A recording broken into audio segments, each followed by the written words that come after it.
Hello guys, this is your friend and we are back with a new fanic.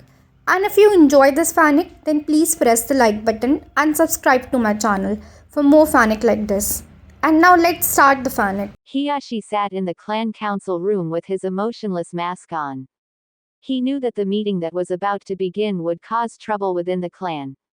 He was having difficulty not smirking, knowing how much he was going to piss off the clan elders. Thank you for coming to this meeting. I have news from my meeting with the council and the following meeting between the village council and the Whirlpool daimyo. And what news do you have, Hiyashi? Is war with Whirlpool inevitable? Asked one of the elders. It seemed that was the case. However, I was able to reach an agreement with the Uzumaki that saved the village from war, answered Hiyashi. What do you mean? What agreement? And what does this agreement with the Uzumaki mean for the clan? Asked another elder. The agreement was for a marriage between my daughter Hinata and the heir of Whirlpool. Hiyashi inwardly smirked at the shocked looks on the elders' faces. He didn't have to wait long for their reaction. You betrothed Hinata to the Batosai. How did you get him to agree? Asked an elder, seemingly not bothered by the thought of a 5-year-old being betrothed to a man more than 20 years older. Hiyashi glared at the man before answering. No, Hinata has been betrothed to the Whirlpool daimyo's grandson, Naruto Uzumaki. As Hiyashi expected, this was met with shock, quickly followed by outrage. What do you mean by that, Hiyashi? How is that abomination the heir of Whirlpool? Explain yourself. It appears that Naruto bears the Uzumaki name for a reason. He has been proven to be the son of Kushina Uzumaki, Princess of Whirlpool, and her husband the 4th Hokage. Because of this he has been chosen as the heir of Whirlpool. In order to prevent war, one suggested an alliance between our clan and the Uzumaki via a political marriage between Hinata and the young prince. What possible reason could you have to do that? Why would you ally our great clan with that demon? He is the son of our village's greatest hero and leader. The 3rd Hokage admitted that it was true himself. He will also be the next daimyo of Whirlpool. He will lead one of the richest and most powerful nations in the world. What do you think will happen when he takes the throne? He will lead his armies and burn this village to the ground, but if his future wife has her family in this village, that won't be the case. The elders seemed to finally understand that this was a good thing for the clan. The Uzumaki were one of the most influential royal families around. An alliance between the Hyuga and the Uzumaki could be very beneficial for the clan, both politically and financially. I suppose that the next daimyo of Whirlpool is an acceptable match for Hinata. Yes, this will bring honor and respect for the clan, said an elder, getting nods of approval from the rest. Hiyashi thought this going better than he thought until. I suggest that we prepare to place the cage bird seal on Hinata as soon as possible so she can be. We won't be placing the seal on Hinata, interrupted Hiyashi. The elder glared at Hiyashi. She will be marrying someone outside our clan. She will have her bloodline sealed as it's always done. We won't let our bloodline be taken by another clan, no matter who they are. Hiyashi glared at the elder. Have you forgotten that the Uzumaki are the greatest seal masters alive? The daimyo is the finest seal master in the world. And do not forget that it was an Uzumaki that developed the original seal we used to protect our bloodline before we changed it to the way it is now. That doesn't give them a say on how it's used, started the elder. If anyone can find a way to remove it, it's the people that created it in the first place, said Hiyashi. This sent worried whispers throughout the room. Surely we can reason with the daimyo. He must understand that we do this only to protect our bloodline. If that was true, I'm sure we could reach an agreement. However, we all know that's not the case. If all our seal did was protect our bloodline, there wouldn't be a problem. The cage bird seal, however, practically enslaves the branch members. The branch members must be kept in their place for the good of the clan, snarled one of the elders. If the Uzumaki won't agree, then we will simply terminate the marriage agreement, said another. Hiyashi couldn't help himself as a ghost of a smile crept on his face. I'm afraid that is not possible. Our alliance with the Uzumaki is the only reason we are not at war, started Hiyashi only to be interrupted. That is not our concern. The Hyuga clan has already made a sacrifice to prevent war with the Cloud Village. We will not sacrifice the Byakugan to stop this one. And who will the village blame? We would lose all our power and prestige. Besides, you're under the impression that the Uzumaki will give us a choice, said Hiyashi. We will not let them steal our bloodline. They don't care about our bloodline. The Uzumaki are one of the oldest clans in the world, much older than our own. And they already have a powerful bloodline of their own. Hiyashi was losing his temper with these old fools. Then why did they care if we seal Hinata? If you must know, I will tell you exactly what the Uzumaki daimyo told me. He said, I will not have the future queen of Whirlpool branded like she is a piece of cattle. Any attempts to do so, or if your clan breaks our agreement, will result in the Uzumaki declaring a blood feud with the Hyuga clan. A feud that will only end with the extinction of your clan. The daimyo was very adamant that he will not let one of the future leaders of his nation be subservient to any outside influence. Hiyashi's smirk was evident as he looked at the seething elders. It was now painfully obvious that the fools had thought they would somehow be able to manipulate Hinata for their benefit. Well, now they knew she was untouchable, which was probably the reason why they were so pissed. The arrogant fools knew the village would gladly sell them out to save their own lives. And with a blood feud with the Uzumaki, no other village would take them in. I believe that this meeting is over. If you'll excuse me, I think I will go and speak to my wife about this new development. With that, Hiyashi stood up and left the room as the angry elders argued with each other. XXX. After seeing the condition that Naruto was as, Genryusai and Kenshin had taken the carriage at full speed and reached their camp in a few hours.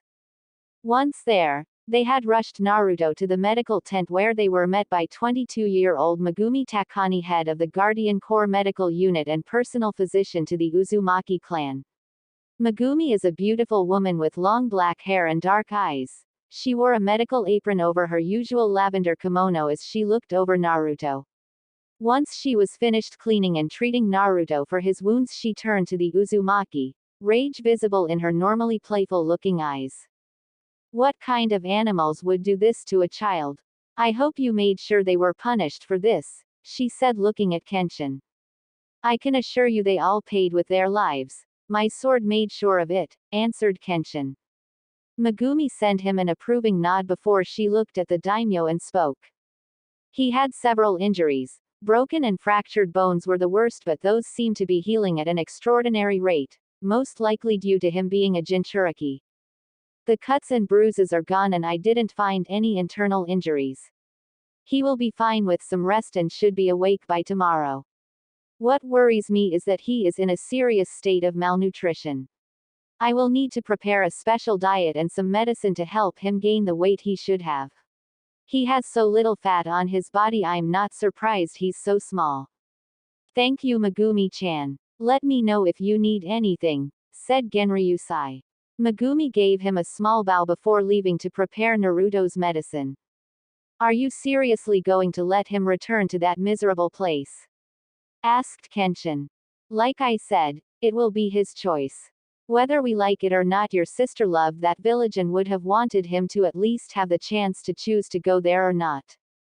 I don't like it, but I will do as you say, father. Excuse me, but I must let the men know that we must prepare to go home. I'm sure they will be disappointed, but it is for the best. Several of them saw Naruto's condition. You know that as soon as we get home, the whole city will know of it too. Kenshin had seen the reactions on the faces of his men. They looked ready to kill, not that he blamed them at all. Yes, I know. We will have to do what we can to make sure there are no incidents, especially now that we will resume trade with Fire Country. Leaf Ninja will once again be able to enter our land. I don't want unnecessary violence in our home. I will do what I can. Kenshin then left to make preparations for their trip home. XXX. The next day, a dizzy Naruto opened his eyes. He quickly realized he was in the softest bed he had ever been on. Once he sat up, he looked around but couldn't identify where he was. He remembered being kicked out of the orphanage, then getting attacked by all those people, but nothing after that. This room didn't look like the hospital that the nice old man with the funny hat took him to once. Plus, this room made him feel funny, like the room was moving back and forth. And it smelled weird, kind of like fish or something. Before Naruto could continue to wonder just where the heck he was, he heard the door opening. Naruto turned to see a very pretty lady with black hair come in. She smiled at him before speaking. Ah, I see you're awake.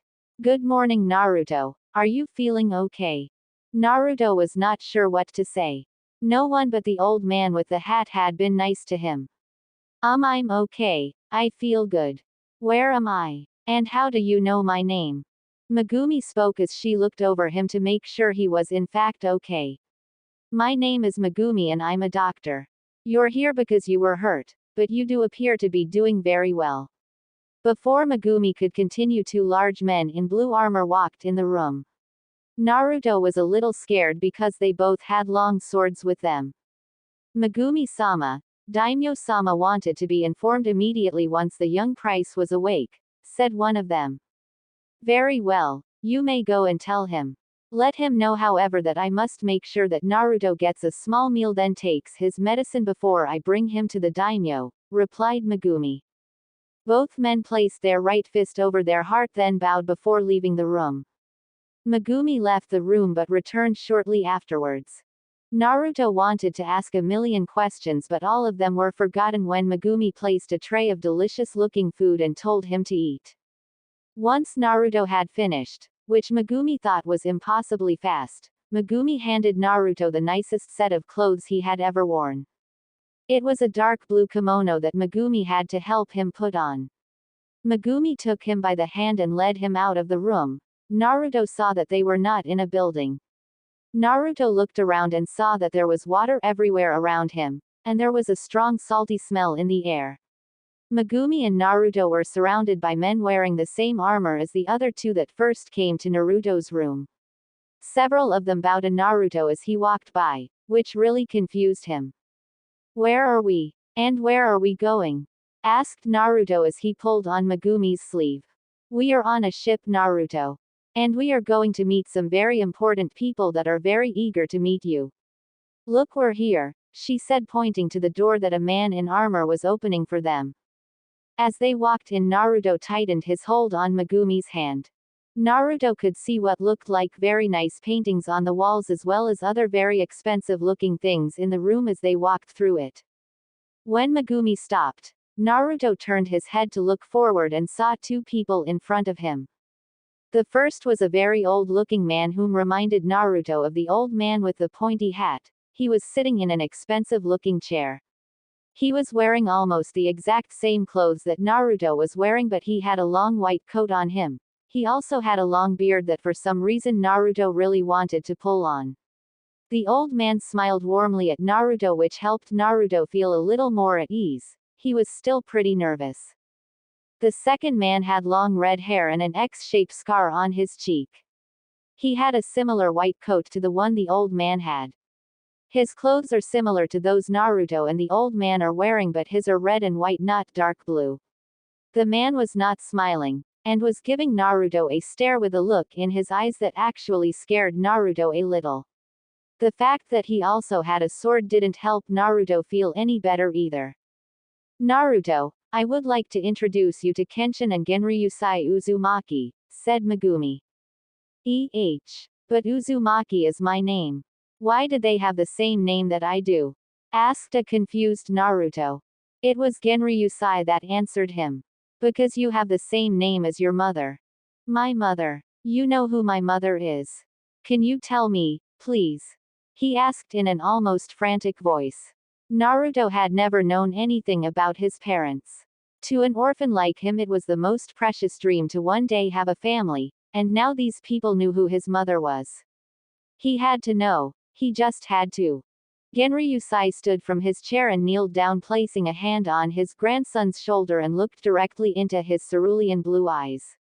Your mother's name was Kushina Uzumaki, princess of the land of Whirlpool, wife to the fourth Hokage and my precious daughter. You, Naruto, are my grandson. I am your grandfather and my son here, he said pointing at Kenshin. He is your uncle. We are both your family. Naruto could not believe what he had just been told. His mother was a princess and his dad was the fourth Hokage, the fourth Hokage. And he had a family. After always being alone, he finally had a family. I have a family. He choked out as tears of happiness began to fall from his blue eyes. Genryusai embraced his grandson as the boy clung to him like a lifeline and cried his little heart out. Yes, you have a family. And you will never be alone again. I promise, and an Uzumaki never breaks a promise. After a few minutes Naruto calmed down enough to speak. If you're my family, why was I in the orphanage? Didn't you want me? He asked in a whisper, not looking at his grandfather. Before Genryusai could answer, Kenshin spoke. Never believe that for a second, Naruto. We were lied to by the Leaf Village. We were told that you had died with your parents. Had we known you were alive, there would have been no force on this earth that would have stopped us from bringing you home to Whirlpool. Naruto turned to look at the man he now knew was his uncle. His eyes had a warmer look to them and he didn't scare Naruto anymore. Naruto didn't know why the village said he was dead, but he didn't really care right now. He finally had a family and they cared about him. Naruto had never been happier. Can you tell me about my mom? Asked Naruto. Of course we can, Naruto-kun, said Genryusai as he placed Naruto on his lap. We can tell you anything you want to know about her, he said as Naruto gave him his undivided attention. Megumi smiled lovingly as she looked on and the daimyo began to tell the little boy everything about his mother. She could see that even Kenshin's stern and emotionless mask was forgotten as he too listened to his father speak about his beloved sister. Megumi slowly and quietly left the room, leaving the newly acquainted Uzumaki family to spend the very private moment alone. XXX. The next few days flew by for Naruto. He spent most of the time with his grandfather and sometimes with his uncle as well. Naruto really liked his family, even if his uncle Kenshin seemed to always be mad about something. Naruto also liked Megumi a lot. She was always nice to him, and although she made him take his medicine and that tasted horrible. Naruto's grandfather had been telling him many things about his mom and about his new home in Whirlpool country. Naruto couldn't wait to get there. His grandfather said they would by arriving in a few hours. Naruto was also told by his grandfather that as a prince of Whirlpool he would be taught both ninja and samurai arts. Naruto had always wanted to be a ninja, but being a samurai was cool too. Naruto's mother had been trained in both arts and she was super strong, from what his grandfather and some of the samurai on the ship told him. The samurai were pretty cool too. Naruto was still not used to them calling him Naruto-sama or Uzumaki-sama, but his grandfather told him that it was a form of showing their respect for him and the Uzumaki family. His grandfather told Naruto he might as well get used to it because he was going to hear it a lot for all of his life. Naruto. Naruto turned to see his grandfather entering his room. Hey grandpa. Did you enjoy your meal? Yes, it was amazing. What was that anyway? It was the best thing I ever eaten, Naruto said with a face-splitting smile on his whiskered face. Genryusai chuckled at his antics. I had a feeling you would like ramen. It was your mother's favorite food too. Did you take the medicine Megumi-chan left for you? Or does she need to give you another shot? Naruto's face went extremely pale as he shook his head at blurring speed. A couple of days ago Naruto refused to take the disgusting medicine. Megumi smiled wickedly and said that was okay, but before Naruto could celebrate she gave him a shot in the arm. That needle really hurt. After that Naruto never complained about taking his medicine, and his grandfather just loved teasing him about it. No, I took my medicine, promise. Genryusai rubbed his grandson's hair and said, good, now come, we are almost at Luca Port. We will take a carriage from there to Iandrol and from there we will ride horses to the People's Palace. Why don't we take the carriage to the palace? Because the people of Whirlpool want to see their new prince. The people loved your mother and I'm sure they will love you too. Now come, we have to get ready. The Whirlpool fleet arrived to the cheering crowds as many locals had received word of the arrival and went to meet their loved ones. It was a surreal experience for Naruto. Naruto had been despised and mistreated all of his short life. But these people clapped and cheered as the carriage drove by. Naruto would occasionally poke his head out the window, which caused the cheering to spike even louder. As they drove on the Great Uzumaki Bridge, there were cheering crowds on either side of the bridge, but nothing prepared Naruto for what he saw when they reached the end of the bridge and got on the horses. As they passed the massive gates with a samurai escort to keep the crowd at bay, Naruto got one of the biggest surprises of his life. As a samurai lead Naruto's horse with his grandfather and uncle at either side of him, he got the first look at his new home. It was huge. Naruto could see it was almost endless when he compared it with the Leaf Village. But the biggest shock was that when the Uzumaki were in the sight of the people of the city, there was a thunderous explosion of celebratory vocals as the people cheered for them while they rode by. Naruto was nervous and actually really scared at first. Every time he had seen a crowd this excited, they were trying to hurt him. But these people smiled and cheered and waved at him. The people threw flowers in front of them. Naruto's trademark smile appeared on his face as he began to smile and wave back to the people as they made their way through the city. When the Uzumaki and their escort stopped in front of the palace gates, Naruto's grandfather spoke to him. "Welcome to the People's Palace. Welcome home." Naruto liked the sound of that. If possible, his smile grew even larger. "I'm home," was all Naruto said. The heir of Whirlpool was finally home. The city of Aidendral celebrated through the night of the Uzumaki's return to Whirlpool. Naruto was treated to his first royal feast where he was introduced to several important political leaders. While he didn't understand much of what was said, he still enjoyed himself since he could eat as much as he wanted. On Naruto's second day in his new home, he was escorted to the royal council room. As he entered the room, he was led to the empty seat to his grandfather's left, seating across from his uncle who was seated on his grandfather's right side. "Hey Grandpa, Uncle Kenshin," said Naruto with a smile on his face. His uncle gave him an acknowledging nod, while his grandfather answered him with a smile. "Good morning, Naruto-kun. So, why do you need to see me? And who are all these people?" he asked, pointing at the several people sitting around the table. "They are some of my most trusted captains of the Guardian Corps. Everyone in this room, your uncle and me included, will all become your teachers in the different areas of study you will be learning over the next few years." "All of them? Why that many different teachers?" asked Naruto. Naruto's question caused some chuckles from the people in the room. "Because Naruto, you are the future ruler and leader of Whirlpool. It will be your responsibility to guide and protect the people of our nation.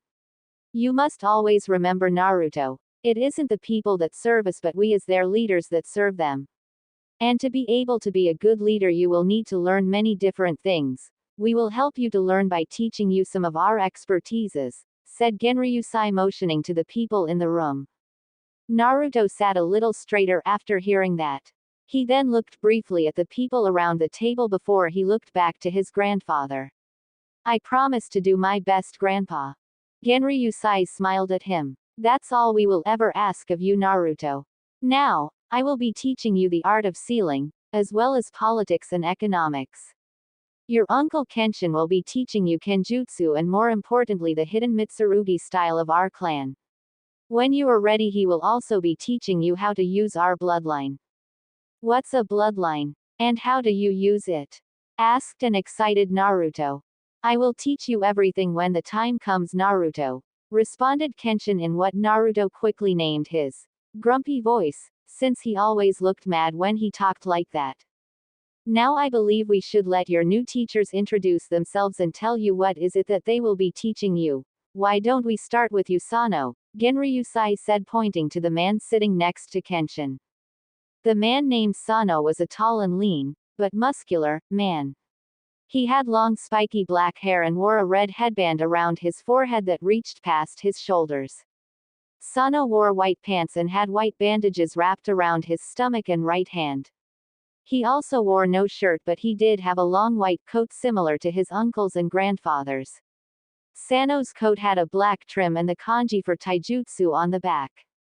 Sano grinned before answering. The name is Sanosuke Sagara. Don't forget it, kid.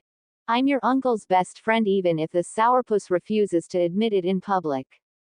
This got Sano a death glare from said sourpuss, which only made Sano grin even more. Like your grandfather and your uncle, I'm a member of the Roku Kyoshu. I hold the coat for taijutsu.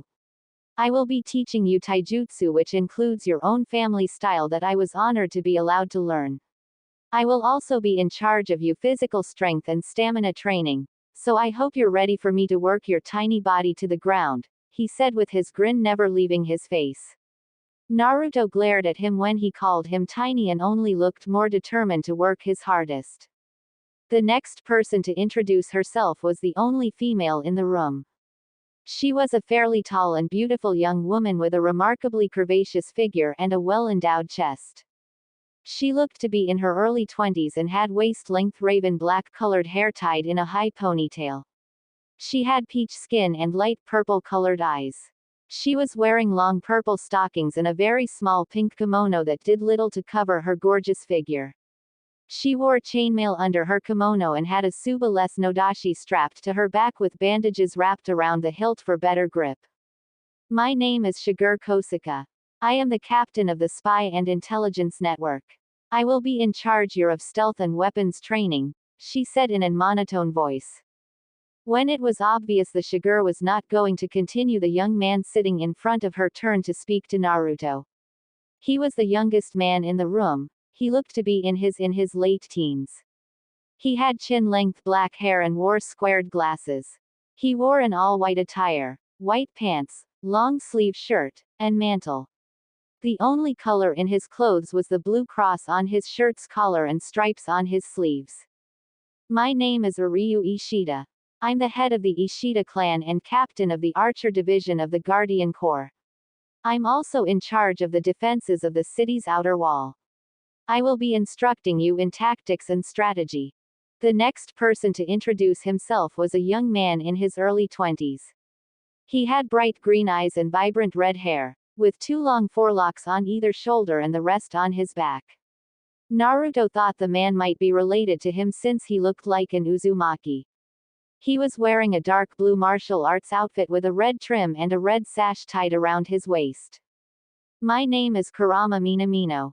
I am the captain of the Hunter and Tracking Division of the Guardian Corps. If anyone commits a crime against Whirlpool and somehow escapes, it's my team's job to hunt them down and return them here so they can be punished. I will be one of 2 teachers that will instruct you in ninjutsu and chakra control.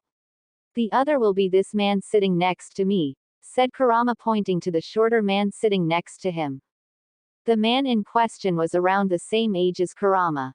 He was easily the shortest of them all and looked to be less than 5 feet tall if you disregarded his long gravity-defying spiky black hair. He wore a white headband on his forehead and had blood-red eyes that had an angular, slightly slanted shape that gave him a sinister look to him. He was wearing a long black cloak-like jacket with a white collar. He had black pants tucked into black combat boots, and what looked like a black undershirt. He had a sword strapped to his back, and by the look on his face he really didn't want to be here as he seemed to be glaring at everyone in the room. When the man didn't seem to be in any hurry to speak, Kurama gave him a subtle push with his elbow and the man finally gave in and spoke. My name is Heir. I'm the head of the Guardian Corps' assassination squad. If there is a threat to Whirlpool that can't be dealt with through peaceful means, my team and I terminate that threat. I will be helping Kurama teach you ninjutsu. Naruto was a little scared of the small man. He looked like he didn't want to help Naruto at all. Don't worry about our vertically challenged friend, my prince. He's just not a people person. Everyone in the room turned to look at the man at the end of the table who was now the recipient of a death glare from Hiei. This only made the man chuckle, which pissed Hiei even more. The man was tall, light-skinned, and has gray eyes which at the moment sparked with amusement. Looked to be in his 30s and had messy light blonde hair with strands framing the sides of his face and in between his eyes. He was wearing traditional wooden sandals and a striped white and green bucket hat that shadowed his eyes. He also wore dark green shirt and pants, topped with a black coat with a black diamond pattern along its bottom half. He had a walking cane in one hand and what looked like a closed fan in the other. My name is Kazuki Urahara, but you can just call me Urahara like everyone else, my prince. I am the head of the Research and Development Division of the Guardian Corps. I will be teaching you history, science, literature, and philosophy, as well as anything else that strikes me at the time, Urahara said as he fanned himself. Naruto wasn't sure what to think about his new teachers, but he knew that he was going to work as hard as he could to make his family proud. Excellent, we will begin your training tomorrow morning, Naruto. For now you can take the rest of the day off. Naruto smiled at his grandfather and nodded before leaving the room. Genryusai and the others continued to discuss Naruto's training. XXX. Back in the Leaf Village, the news of Naruto's true heritage and his leaving was received with mixed feelings. The civilian population was in complete denial, and refused to accept that the demon was the son of the fourth Hokage. The ninja population, at least the ones from established clans, accepted the news as the truth, and they were furious that it had been kept a secret from them. While most ninja had not been openly hostile to the boy, they didn't do anything to help him either. They now realized that they had been letting the civilians get away with tormenting the son of the fourth Hokage, and it sickened them. Once the elders had told the main house members of the deal with the Uzumaki, the Hyuga household became an awful place. The main branch members were outraged that Hiashi would willingly surrender the Byakugan to another clan. Unfortunately for them, no matter how much they complained, there was nothing anyone could do to stop the arrangement without starting a blood feud with the Uzumaki.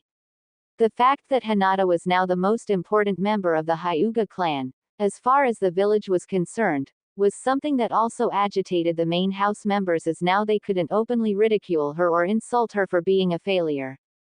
Hana and Hiashi couldn't be any happier. Both of their children were safe from the clan elders now that the village knew Naruto's heritage. While the village couldn't agree on the truth of that information, what they all did agree on was the important role that the Hyuga played in stopping the war with Whirlpool. All the adults also knew how important Hinata was to the village, and they now treated her with great respect whenever she went out in public. Hinata herself had not been told of her future marriage since her parents wanted to wait until she attended the academy to tell her. Hinata was currently sitting in the Hyuga clan's private dojo waiting for her father to arrive to start her lesson. She was a little surprised when she saw both her parents walk in. "Hello, mother, father," said Hinata. "Good morning, honey," said Hana. "Good morning, Hinata," said Hiashi. "Are you ready to begin your lesson, honey?" Hinata smiled at her mother. "Yes, mother." "Hinata, you will be starting the academy in 2 years. Because of recent developments, your mother will be taking over your training when I am unable to do so. You are of great importance to the clan and to the village. I'm sure you have noticed that people are nicer to you or treat you differently than before. I know you wish to know why that is, but you will have to wait until your 7th birthday for us to tell you. I want you to remember that no matter what anyone might tell you, you are first and foremost our daughter, and nothing will ever change that," said Hiashi. "Your father is right, Hinata. Some people may treat you differently, but we will always treat you as our daughter first, and as a Hyuga second. We will always love and be proud of you no matter what. So while we will ask you to train and study hard, we don't want you to feel that you always have to be the best to make us proud of you. Do you understand, honey?" "Yes, mother, thank you for believing in me. Your mother and I will always believe in you, Hinata. Now let's begin our training session." "Yes, father." XXX. In Whirlpool, Naruto excited to begin his training. He needed to learn so much, but he was determined to do his best to make his family proud. Naruto had been led to one of the palace's many private training rooms, but was surprised to see his grandfather there instead of Sano, who he was told was to begin his physical training before he began to learn from the other teachers. "Grandpa, what are you doing here? I thought I was going to train with Sano-sensei," asked a confused Naruto.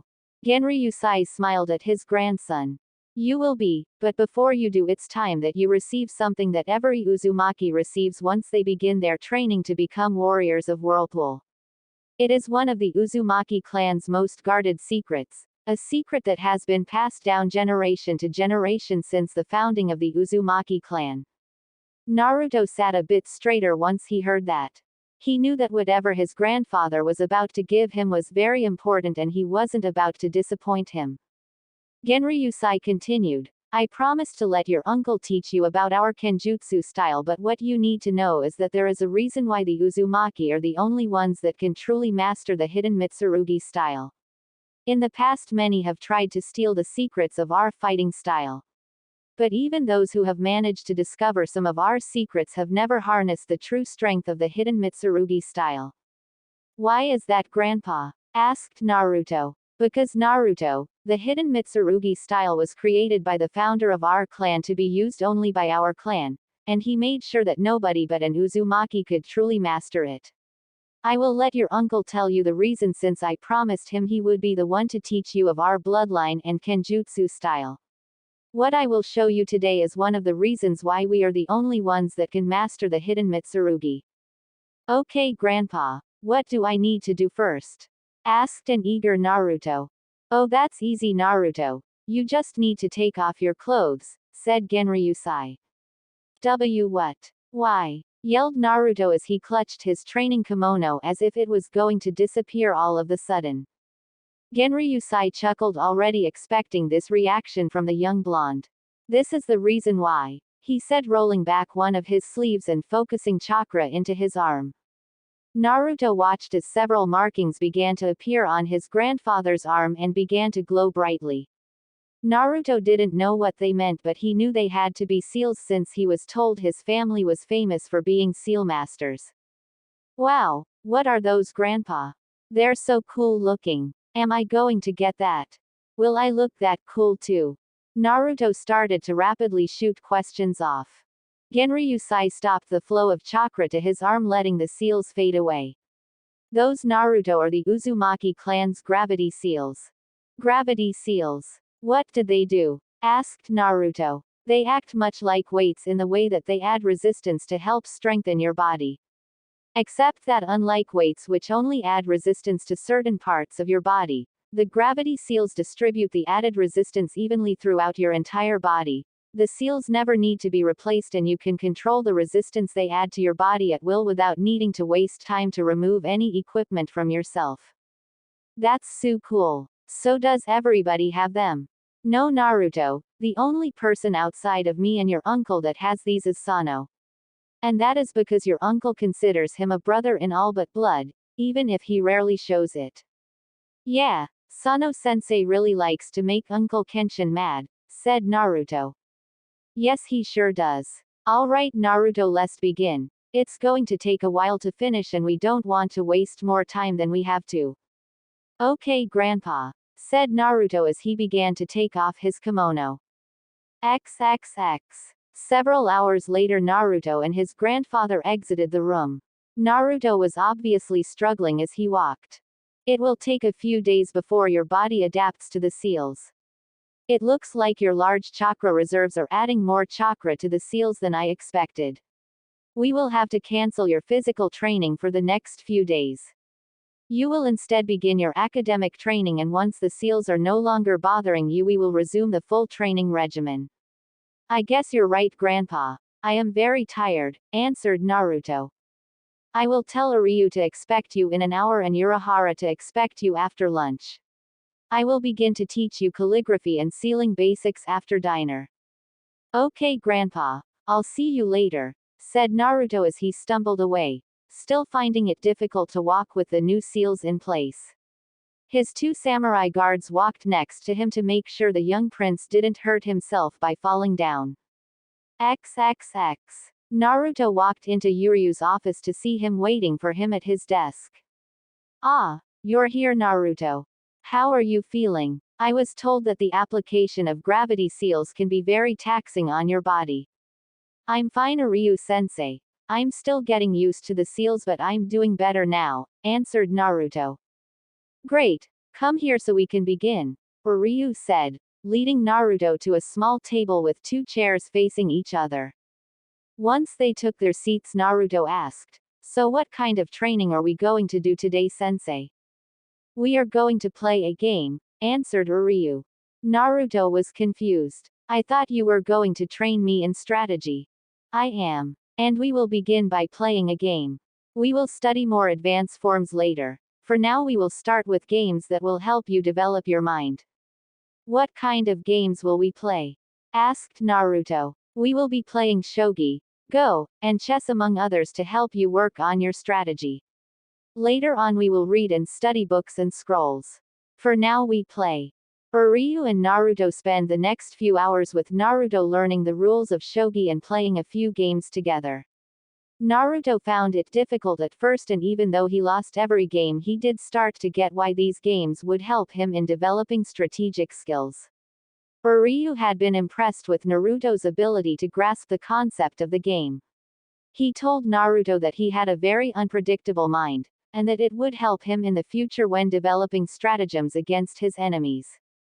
XXX. Naruto's next lesson was with Urahara. Urahara was supposed to start with a history lesson on the 5 great nations, but seeing that Naruto didn't know how to read or write, Urahara started teaching Naruto the alphabet and number system. This would mean his academic learning would take a little longer, but Urahara didn't mind since he enjoyed teaching the young prince.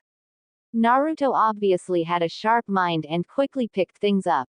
The hard part was keeping him focused, as he tended to get bored easily and lose interest. Urahara soon learned that threatening to ask Megumi to give Naruto a shot if he kept falling asleep during a lesson worked marvelously. Urahara didn't care how Naruto learned his lessons. Fear of punishment worked just as well as eagerness for knowledge as far as he was concerned. XXX. How about this one, Grandpa? Asked Naruto as he held up his latest attempt at calligraphy work his grandfather was teaching him. That's better, Naruto. Now try, again. This time try to write it more cleanly, and you're still pressing the brush too much. Let it glide on the paper and your work will come out much better. But I've done it like 100 times. And they all look the same to me, whined Naruto. Naruto, sealing is a very complex art. You won't learn it in a day or two. I have been training in sealing for decades. I am considered the best seal master in the world, and even I learn new things about sealing all the time, said Genryusai. Really? Asked a disbelieving Naruto. Yes, Naruto. You see, sealing is like no other ninja art. With sealing you're only as limited as your imagination, that is why sealing is so feared in battle. With sealing you can do just about anything your mind can conjure. Now it's not an easy process by any means, even the tiniest mistakes can have horrific results. That is why we practice and practice, even I practice every day so my skills stay sharp. You mustn't be dissuaded from it so easily, Naruto. You're an Uzumaki after all, sealing is in your blood. Now go ahead and try it again. If you do it perfectly by the end of our lesson I will let you have as much ramen as you can eat tomorrow, okay? Alright. I'll have it down for sure, Grandpa, believe it. Yelled Naruto as he returned to his work with renewed vigor. Genryusai could only chuckle at how much like his mother Naruto was. He may look like his father on the outside, but on the inside he was all Kushina, all Uzumaki. XXX. 3 months had passed since Naruto's arrival in Whirlpool and his family was very proud. The little blonde boy breathed new life into the palace and its inhabitants with his ever-happy attitude and seemingly endless energy. He was kind and hard-working child, and since he grew up never having anything he was very appreciative of everything he had now. The news that trade was to be re-established with Fire Country and by connection the Leaf Village, had been received with mixed reactions by the people of Whirlpool. As Kenshin had suspected, the news of how the new prince of Whirlpool had been treated by the Leaf spread through Aidendral like a wildfire. The vast majority of the military and civilians were outraged, and word quickly spread to all of Whirlpool's allies, who in turn expressed their disapproval toward the Leaf Village by sending most of their business elsewhere.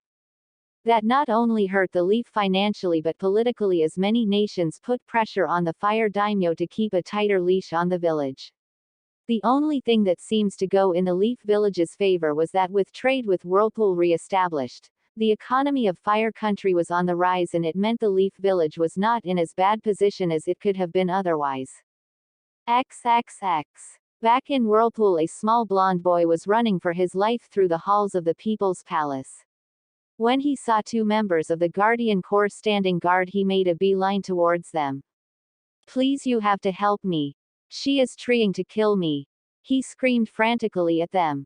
Before either of the guards could respond to the blonde boy, he disappeared in a yellow blur just as before a pair of shuriken embedded themselves into the ground the boy had just occupied a second ago. Naruto was running for all he was worth from the evil monster that was chasing him. Unfortunately for Naruto, the People's Palace was a maze of halls and rooms that you could easily get lost in if you didn't know where you were going. Naruto, in his haste to get away, did not pay attention and ran into a hall that was a dead end. No, no, no, no. I have to get away.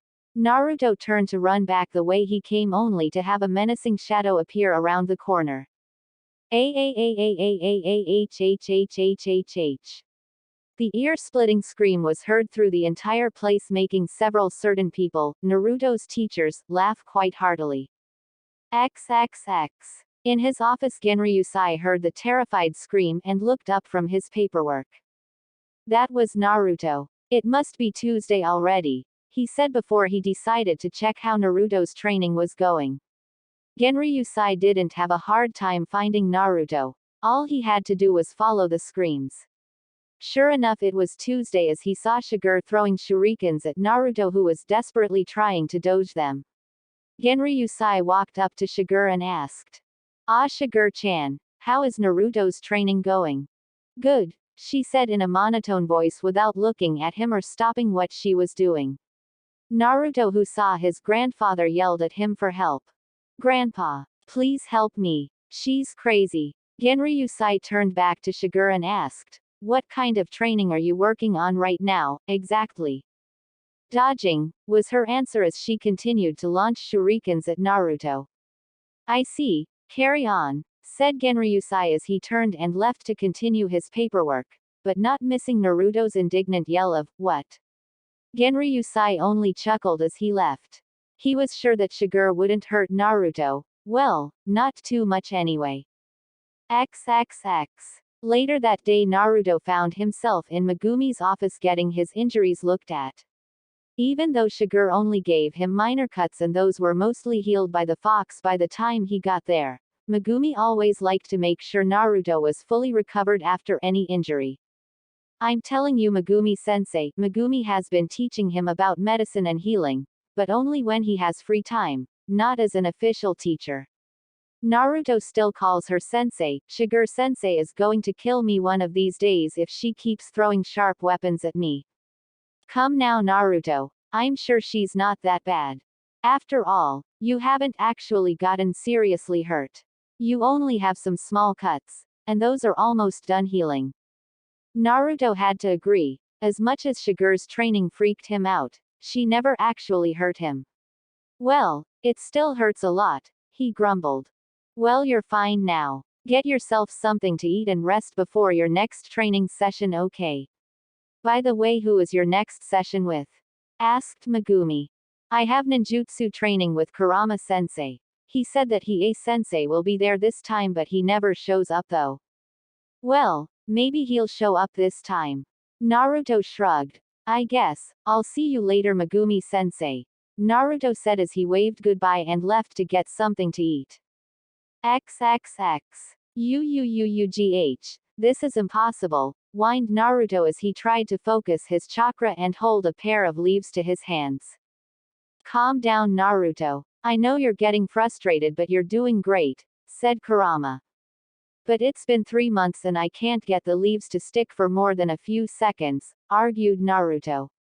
"I told you that's only because you have so much more chakra than most people. You're actually doing better than I thought you would be. Just relax and remember what I have told you about chakra. Chakra is a combination of both spiritual and physical energy. To be in control of your chakra, you must be in control of both your mind and body," replied Naruto. "Exactly," So clam your mind and try it again. Yes, Kurama-sensei. As Naruto continued his exercise, Kurama turned to look behind him and spoke. Are you going to stay there all day, or are you going to actually help since you actually showed up? Coming from behind a tree, Hiei answered him. I don't see why you and the daimyo insist on me being here. The boy had no chakra control, so you can't really think I can teach him anything. He has little control because of the fox. He is very sharp and works very hard too. If he didn't have the fox, he would certainly have amazing chakra control. It's only been 3 months and he can already do what even some of the kids in the ninja academies can't. I still think you're wasting your time. He has too much chakra. Having him try to use such a small amount is like trying to pick a grain of sand from a beach. You should focus on exercises that use more chakra to help him get better control, answered Hiei in an irritated tone. That could work. Okay, I will get him started on tree climbing next time. Whatever, I'm leaving. Don't ask me to come until he can actually learn some jutsu, said Hiei. I can't promise that. After all, you actually did help today, said Kurama. That pissed Hiei off because he was right. Why didn't he just keep his mouth shut? Now they were going to make him show up more. Hiei left the training area still cursing his bad luck. Naruto found himself on his hands and knees panting. Even though he was exhausted, he was wearing a face-splitting grin. It was a situation that he often found himself in over the past year and a half. Naruto himself had changed a lot since coming to Whirlpool. He was no longer the malnourished, half-starved, and illiterate 5-year-old that his family found in the Leaf Village. With a proper diet, exercise, and excellent teachers, Naruto had proven that he inherited his father's brilliant mind. In fewer than 2 years he was already at a level well above any 5th-year academy student, perhaps even some of the newer genin as well. It had not all been work for Naruto either. No, he had a very happy life with his family too. He had his first real birthday party, which actually turned out more like a citywide festival since the entire city celebrated it with Naruto and his family. Naruto couldn't remember ever being this happy before. He loved his family, his teachers, and his new home. That's enough for today, Naruto. Go get some rest before lunch. But I can keep going, Sano-sensei, whined Naruto. Sure you can, kid, but I'm not going to get chewed out by Megumi again for letting you get chakra exhaustion because we practiced too long. I swear I thought I was going to lose my hearing from all that yelling. Naruto scratched the back of his head and smiled. Yeah, I got yelled at too. Okay, I'll go get ready for lunch. I have Kenjutsu training with Uncle Kenshin this afternoon anyway. Tell that sourpuss not to forget we have to go out drinking tomorrow night, said Sano. Naruto stopped walking and turned around. You really should stop trying to get my uncle to meet women. Every time you guys go on one of your nights out, he spends the next week even grumpier than usual. And I end up getting the worst of that situation during our sparring sessions. At least they're still wooden swords, right? Asked Sano with a grin. Yes, grumbled Naruto. I keep telling him I'm ready for a real katana, but he won't budge. I'm sure he's got his reasons. Just give him some time, kid. It's not like you need to carry a sword around at your age anyway. Naruto sighed. I guess. I'll see you later, Sano-sensei. Naruto said as turned and ran out of the training ground. XXX. At another part of the People's Palace, the other 2 members of the Uzumaki clan were having an important meeting. Are you sure it's time for that, father? Asked Kenshin. Yes, Hinata-chan will have her 7th birthday in 2 months. She will start the ninja academy in 4 months. I don't think we can afford to wait to tell him any longer, said Genryusai. Will you require him to attend her birthday? You know he won't like going back there, even if it's for a day or 2, said Kenshin with a scowl on his face. I don't believe that would be a good idea. I have invited Hana-chan and her family for a visit so the children can meet each other. They will be here the week after Hinata's birthday, and they will spend a few weeks here before they return to the Leaf Village so Hinata can start the academy. So they will be here for Naruto's birthday celebration. Well, I suppose we can only hope for the best then. If you excuse me, I have to prepare for Naruto's lesson. Ah, yes. Today you start teaching him about our bloodline, right? Yes. I think his chakra control is good enough that we can start. I think he is ready, said Kenshin. Very well, son. Make sure to bring him here once your training is finished so we can tell him about the arrangement with the Hyuga. Yes, father. Without another word, Kenshin left the room to go and wait for Naruto. XXX. And exited. Naruto arrived at the training ground. His uncle had promised they were going to start some special training today. Naruto was really hoping that he was finally going to get a real katana. He was tired of only practicing with wooden training swords. When Naruto arrived at the clearing, he saw his uncle standing in the center of it. Much to his frustration, Naruto also noticed that his uncle had brought the usual practice swords. Naruto opened his mouth to start complaining about it when he was suddenly attacked. Seemingly out of nowhere, Naruto saw a pair of glowing white chains with spiked ends shooting at him. Only because of his rigorous training was Naruto able to dodge them. The chains, however, seemed to have a mind of their own as they continued to attack him. The chains would strike at him like snakes, trying to stab him with the sharp points at their ends. After some close calls that managed to give Naruto to some shallow cuts, he'd had enough.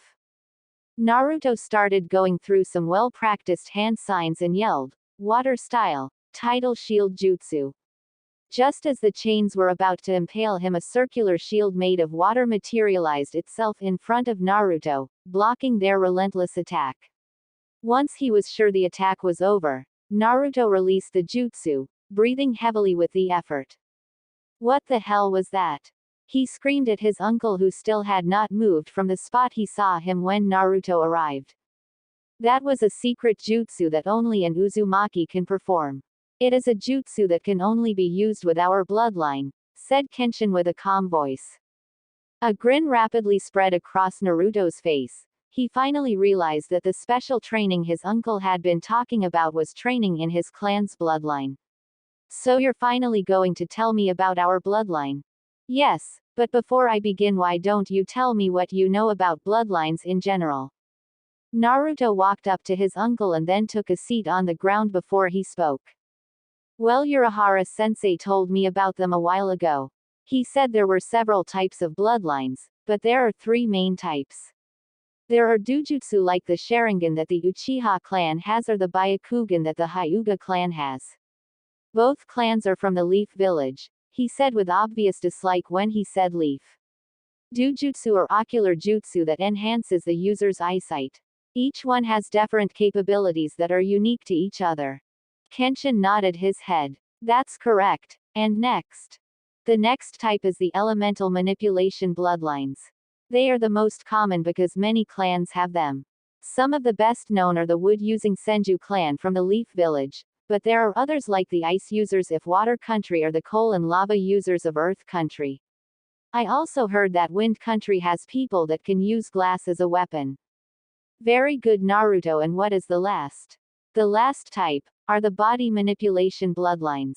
Those are the bloodlines that enhances or manipulate your body in some way or another. Water Country has several like the Kagaya clan that can manipulate their bones. Earth Country has a clan that can turn their skin into granite. And I heard that Lightning Country has a clan that can transform into dragon-like creatures. That's correct. I see that Urahara has been teaching you well. So which of the three types do we have? Asked Naruto excitedly. Neither of them, answered Kenshin. Naruto face faulted. Before he stood up and yelled, "What do you mean we don't have either of them? Our bloodline is unique, Naruto. And it doesn't fit in any of those categories," answered Kenshin. Naruto seemed to relax. Okay, so what exactly is our bloodline and what does it do? Our bloodline is chakra-based, but it isn't an elemental bloodline. You see, the Uzumaki clan has very special chakra. Our chakra is different, more potent than everyone else's chakra. This gives us unique abilities. Our bloodline makes our bodies stronger and more resilient than others. It gives us large chakra reserves and highly increased stamina. Our bloodline also increases our longevity and our healing ability. It's one of the reasons why we can use gravity seals while any normal person would never be able to. Their bodies are not as strong as ours. That's correct, Naruto. We will go into that later on. The other part of our bloodline is that because our chakra is so potent, we can focus it to create weapons like the chains you saw when you got here. Yeah, those were pretty cool. Those are a special jutsu that will be a priority for you to learn because it will help you control that. Naruto placed a hand over his stomach. He had been told of his burden shortly after his birthday. Naruto now knew why the people of the Leaf Village hated him. At first he was not sure how to feel. He hated that it was him that was forced to be the vessel of the fox, but at the same time he knew that as an Uzumaki he was really the only choice. He didn't hate his father for placing the fox inside of him, but he certainly didn't idolize him like he did when he was in the village. Naruto had been told that his mother had been the previous host and that she never had a problem controlling the fox. Naruto swore that, like his mother, he would not let the fox control him. Naruto would grow strong on his own and not rely on the Nine Tails' power. I understand, uncle. I will do my best, said Naruto with determination. Then let's get started, said Kenshin. And for the next few hours Kenshin explained everything he could about the Uzumaki bloodline and began to teach Naruto ways to start to focus and control his chakra so that it could be used in Uzumaki-style ninjutsu. XXX. Later that night Naruto found himself in a meeting with his grandfather and uncle. Naruto knew it was something important because both had serious looks on their faces. Well, his uncle always had a serious look on his face, but for his grandfather it was very uncommon. Naruto, I have asked you here today to tell you something very important. Important not only for the Uzumaki clan, but for all of Whirlpool, said Genryusai in a commanding regal tone. Naruto knew for sure this was something important. His grandfather was speaking to him in the tone of voice he would use with visiting dignitaries or nobles that would come to see him. As you know, you will one day be the daimyo of Whirlpool and it will be your duty to guard and protect the people of our country. Yes, grandfather, answered Naruto. And you know that as the leaders of our people, sometimes we must make sacrifices for the good of those people. Naruto was not sure where his grandfather was going with this, but he had a bad feeling. Yes, grandfather, sometimes we must do what is necessary for the good of the people. Even if you don't like what you have to do for it, answered Naruto. As Genryusai looked into his grandson's eyes, he could only hope that he would one day find happiness with Hinata. The last thing Genryusai would want for Naruto would be to have him trapped in a loveless marriage. It was now too late to change his mind. He had given his word that Naruto would marry Hinata as his daughter would have wanted, and an Uzumaki always keeps his word, or dies trying. Then there is something I have to tell you, Naruto, said Genryusai in a serious voice. Naruto was very worried now. If the tone of voice his grandfather was anything to go by, then whatever he was going to tell him was going to be bad news. Naruto had only seen his grandfather talk to him like this once, when his grandfather told him about the nine-tailed fox. Naruto could only gather his courage and ask the question. What do you have to tell me, grandfather? Asked Naruto in a worried tone. Genryusai took a deep breath and closed his eyes, making a final silent prayer that this would not ruin his grandson's life. Genryusai opened his eyes and looked directly into Naruto's. Before your mother died, she was best friends with her former teammate, Hana Hyuga. Do you remember I told you about her? Seeing Naruto nod, Genryusai continued. Kushina and Hana were more like sisters, and even I looked at Hana as a second daughter. They were friends since they were children after all. Naruto was not sure why they were talking about this but answered, I have seen her in some of my mother's old photos. Anyone I have asked has told me Hana Hyuga is a very kind and caring person. Yes, she is a very kind person. Your mother loved her very much. So much that when she found out that Hana was pregnant with her first child, your mother was determined to get pregnant herself.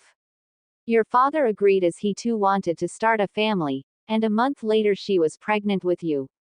Naruto blinked in surprise. He had not heard of that all. Wow, I had no idea, said Naruto. Then Kenshin decided to put in his 2 cents. When my sister and Hana were both pregnant, they agreed to have each other as the godmother to the other's child. That makes Hana Hyuga your godmother, and Kushina would have been godmother to Hana's daughter Hinata. I see, said Naruto, still not sure where this was going. And when your parents found out that Hana and her husband were having a girl while they were having a boy, they made a very important decision, a decision involving you. Naruto felt his chest grow tighter, dreading what his grandfather would say. Your parents wanted to unite both families, by arranging a marriage between yourself and Hana's daughter Hinata, said Genryusai, and waited for Naruto's reaction. Naruto could only sit there in stunned silence. His parents had placed him in an arranged marriage. Sure, he had heard of them from Urahara. He knew that it was not uncommon for noble families to practice them, but he couldn't believe that his parents had actually placed him in one. And now he was expected to marry someone that he has never met. Naruto couldn't help but feel betrayed by his parents. One of the things he loved the most about his parents was that they obviously loved each other very much. You can see it in any of the pictures of them together. You could feel the love they had for each other. Naruto wanted that for himself in the future. He wanted to be able to look at his wife the way his father looked at his mom and have his wife look at him like his mother looked at his father. But now that would probably never happen. I see. Naruto could feel his eyes start to moisten. I understand, grandfather, and I will perform my duty to the clan. If that is all, may I be excused? Naruto asked as it was getting hard to use his voice. The look of sadness in his grandson's usually happy face was painful for Genryusai to see. He knew Naruto would need time to sort out his feelings. Yes, you may, Naruto. Hinata and her family will be joining us in 2 months. They will be here so that the two of you can begin to know each other. Not feeling that he would be able to use his voice, Naruto gave his grandfather a nod before leaving to go to his room. Give him some time, father. He will be sad for a while, but he'll be back to his old self before you know it. He is my sister's son after all. He has her strength in him, said Kenshin. I hope you're right, son. I don't like to see him like this. All we can do is try to help him in any way we can. Yes, I suppose that is all we can do for now, said Genryusai, knowing that they would have to wait 2 months to see how Naruto and Hinata would interact with each other. He only hoped that their first meeting would go well. XXX. Back in the Leaf Village, the next 2 months flew by and the day of Hinata's 7th birthday had arrived. It was a big day for the Hyuga clan. Over the last 2 years things had begun to change for the clan, many things for the better. Hiyashi, knowing that the elders had to tread carefully around him because of his alliance with the Uzumaki, had steadily been pushing for the unification between the main house of the Hyuga and the branch house. While it was slow going, it was still progressing, and Hiyashi had the full support of the branch house, though his nephew still looked at the main house with contempt. Hinata had also changed in the last 2 years. While she was still a little shy around people she didn't know well, she was not the scared child that would cling to her mother's leg every time they left the compound. Hinata was more cheerful and confident than before and was advancing in her study of the gentle fist style. While she was still disliked by the elders and most of the main house, Hinata was loved by the entire branch house, except Neji. Hinata was very excited for her birthday. She loved spending time with all of her family. This year was more exciting because her parents were going to tell her some important news. The party itself was a very formal event. Many of the clan heads and their children stopped by. Hinata knew some of the children but was not really friends with them since she didn't really leave the compound very much. That was going to change this year because she was finally old enough to join the academy this year. It would start in 2 months and some of the children she had met would be in her year. Hinata enjoyed talking, playing, and spending time with kids her own age, She enjoyed her party very much this year. It was after the guests had left that she was asked to meet her parents in the council room. When Hinata arrived, she was met by her parents, who were sitting in the middle of the room with what looked like a present in front of them. "Hinata, please sit. There is something of great importance that we need to speak to you about," said Hiyashi as he motioned her to sit in front of them. "Yes, father," she said as she took a seat. "First of all, honey, we have one last present for you," said Hana as she pushed the beautifully wrapped box closer to Hinata. As Hinata carefully opened the box, she let out a small gasp. Inside the box, having been carefully packed, was a beautiful blue kimono the color of clear ocean water. It was obviously extremely expensive. It was pure silk and had small whirlpools all over in a darker blue. On the left shoulder it had the Hyuga clan crest, while on the right it had the red swirl that the ninja of the Leaf Village wore. Hinata lightly touched the fabric and noticed just how incredibly soft it was. This was the most beautiful kimono she had ever seen and couldn't wait for a chance to wear it. "It's gorgeous," Hinata said as she continued to stroke the fabric. "It's made from ember silk. Yes, I play WoW. Ember silk comes from the ember spider. It's a vicious spider that grows nearly 5 feet tall and is very dangerous. They are only found in a few small islands near Demon Country. Because of how dangerous it is to obtain and how beautiful the silk is, ember silk is extremely expensive. That kimono is more than likely worth a fortune," said Hana, having seen Kushina in a beautiful kimono made from ember silk for her wedding. "You didn't need to get this for me then, even though it is beautiful," said Hinata. "Your mother and I did not get this for you, Hinata. It was a present for you on the behalf of someone that you haven't met yet," said Hiyashi. "But why would someone I have never met send me something so expensive?" asked Hinata, confused. Hiyashi and Hana looked at each other, and once Hiyashi got a nod from Hana as a final confirmation, he began to explain. "Hinata, you are my eldest daughter, and your mother and I both love you more than you can possibly imagine. You have a gentle, kind, and loving heart, and we love you for it. However, there are many within our clan that mistake your kindness for weakness. The clan elders among those that feel this way, along with the majority of the main house of our clan." Hinata was a smart child. She knew that the main house members didn't like her and would often glare at her when they thought no one was looking. The elders often didn't bother to hide the glares from her. Because of this, after your sister was born 2 years ago, the elders demanded that you be removed as clan heir and be placed in the branch house. Hinata gasped. She knew that the elders didn't like her, but she would have never thought it would be this bad. "While they don't actually have the authority to force me to do it, they had enough support within the clan at the time to rip our family apart.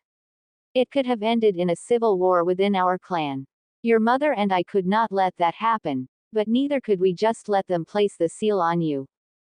Hinata visibly shuddered at the thought of having that vile creation placed on her forehead.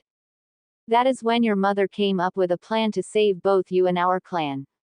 You see, before you were born, your mother was best friends with the wife of the 4th Hokage." Hinata smiled at that. Her mother often spoke of Kushina Uzumaki Namikaze. "Yes, I know, mother, and I visited Whirlpool country 2 years ago," said Hinata. "You visited Whirlpool for a very important reason, Hinata. Your mother loved her friends so much that when they found out that they were both pregnant, your mother with you, a girl, and Kushina with a boy, we made a choice for the good of the clan."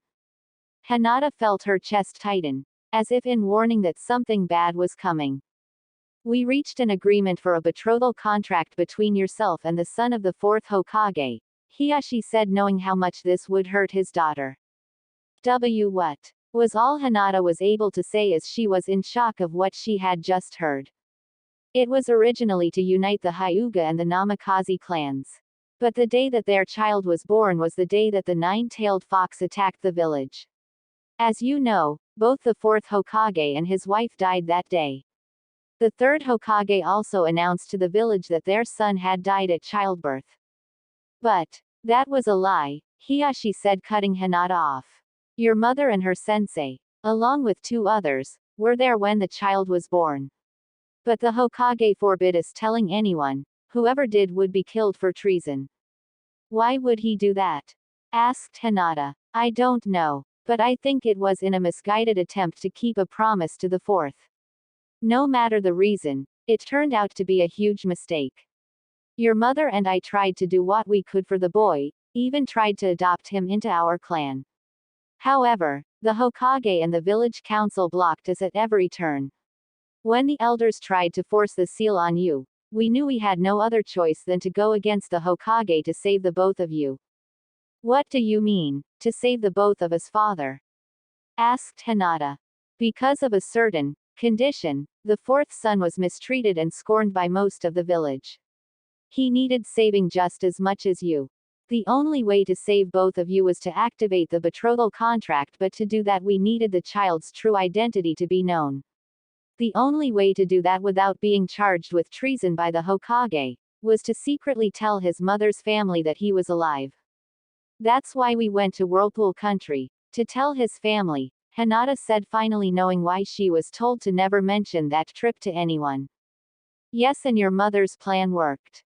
The Uzumaki clan agreed to protect you by activating the contract.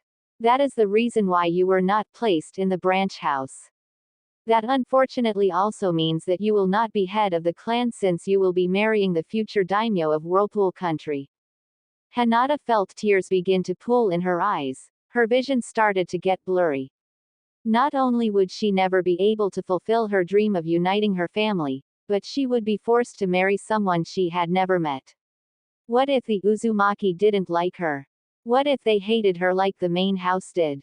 And Whirlpool was far away. She would be many days' travel away from her family. Hinata could not help herself. She ran out of the council room and rushed to her own. Hana made as though to follow, but Hiyashi stopped her. Let her be. She needs some time to herself. Right now there is nothing you can say that will make this look like it's not the end of the world. Let her be, and tomorrow, when she calms down, you can explain to her that we did this for her own good, and because we love her. Okay, I just breaks my heart to see her so sad, Hana said. I know, but this is many times better than the alternative. Hiyashi and Hana left the meeting room without another word.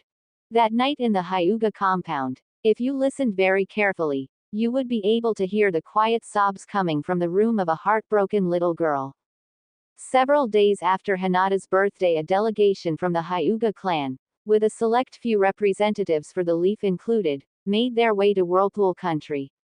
While Hinata's parents had done their best to help Hinata understand that this was what was best for her, and that everything would work out for the best, the look of sadness hadn't left her face. Hinata had accepted her fate. She knew that there was nothing she could do about it. No matter what her parents said, Hinata knew that her life was no longer her own. She would be expected to marry the person chosen for her no matter how she felt about it. She also knew that most noble families did not allow its members to practice the ninja arts. Luckily the Uzumaki are a ninja clan themselves and that would not be a problem for her at least. Hinata's second arrival to Luka Port was much different than the first time. While last time they did their best to not bring attention to themselves, this time they were met by a full samurai squad to escort them to Aidendral. Hinata and her mother had to act like this was Hinata's first time visiting Whirlpool since their first visit was still off the record. As the last of the Leaf members arrived on the dock, the leader of the samurai stepped forward to speak to them. Welcome to Whirlpool. I am Sosuke Sagara, captain of Squad 16 of the Infantry Division of the Guardian Corps. My squad is charged with escorting you to the People's Palace. If you follow us, we will lead you to the carriages that you will be traveling to the city in. Once everyone was settled into the carriages, the samurai escorted them from Luka Port to the bridge. The massive bridge was still breathtaking, and Hinata still found the giant whirlpools sounding the island to be an impressive sight. They just looked terrifyingly powerful. Many of the Leaf members who had never been to Whirlpool were just as amazed as she had been when she first came. Once the group made it past the gates and into the city, Hinata once again realized just how different this place was from the Leaf village. Aidendral was likely the largest city in the world, certainly the largest city Hinata had ever heard of. She noticed that the people of the city seemed to be preparing for some sort of celebration. People were putting up decorations, many with the Uzumaki crest on them. Plazas were being set up with stands for food and games, and everyone seems to be happy as they worked with smiles on their faces.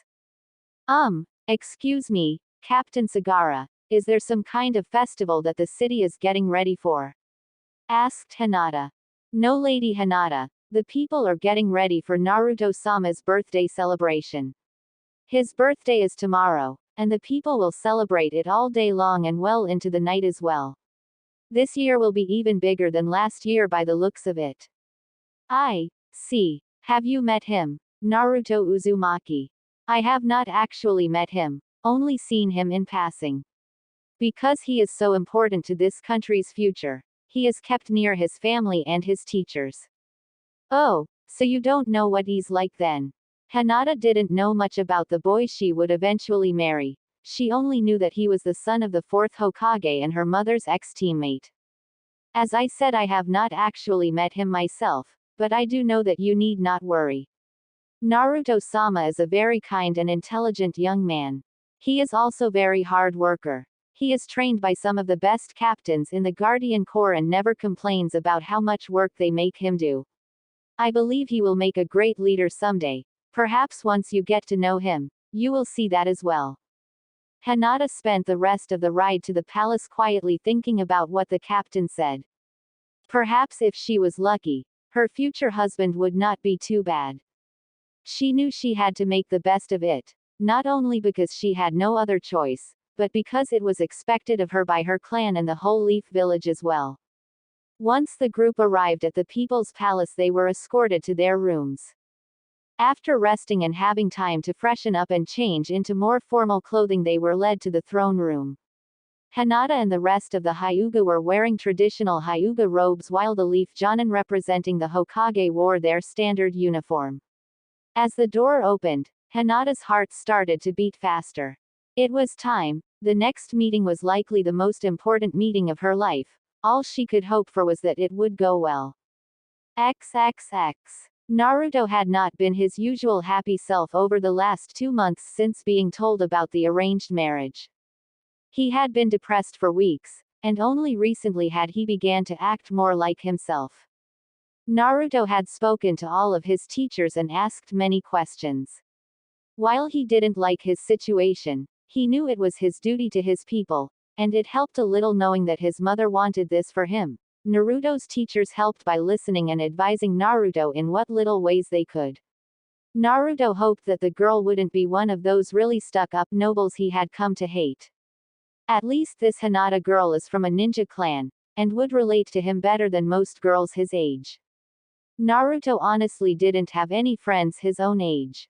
Naruto loved his family and his teachers, but he did feel like he was missing out on something. Because of who he was, most kids around his age would not even look him in the eyes.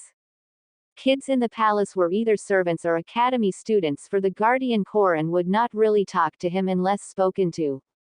Naruto knew they didn't do it to be mean. They were just intimidated because he was an Uzumaki. After several failed attempts at making friends his age, Naruto had given up. Maybe he would have better luck with Hinata. After all, if they were going to be married one day, he might as well try and be friends with her at least. Naruto sat to his grandfather's left wearing a royal, dark blue kimono that had several intricate designs on it.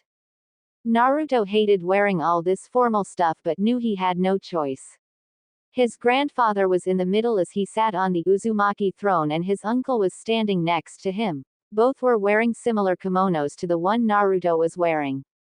Naruto sat straighter when he heard his grandfather tell a servant to let the group from the Leaf Village in. It was time to meet the person he would share his future with. XXX. Naruto looked on as several people were escorted into the throne room. There were 3 men that were defiantly ninja of high rank, judging by appearances. One of them had black hair tied in the shape of a pineapple. He had a scar on his face as well as a lazy look to him. His appearance didn't fool Naruto. This guy was paying close attention to everyone and everything in the room. The second man had black hair and was wearing a coat that covered the bottom part of his face. He was also wearing sunglasses that Naruto thought were pretty cool. This man had a very stoic look to him. Naruto could tell this man knew how to keep cool in stressful situations.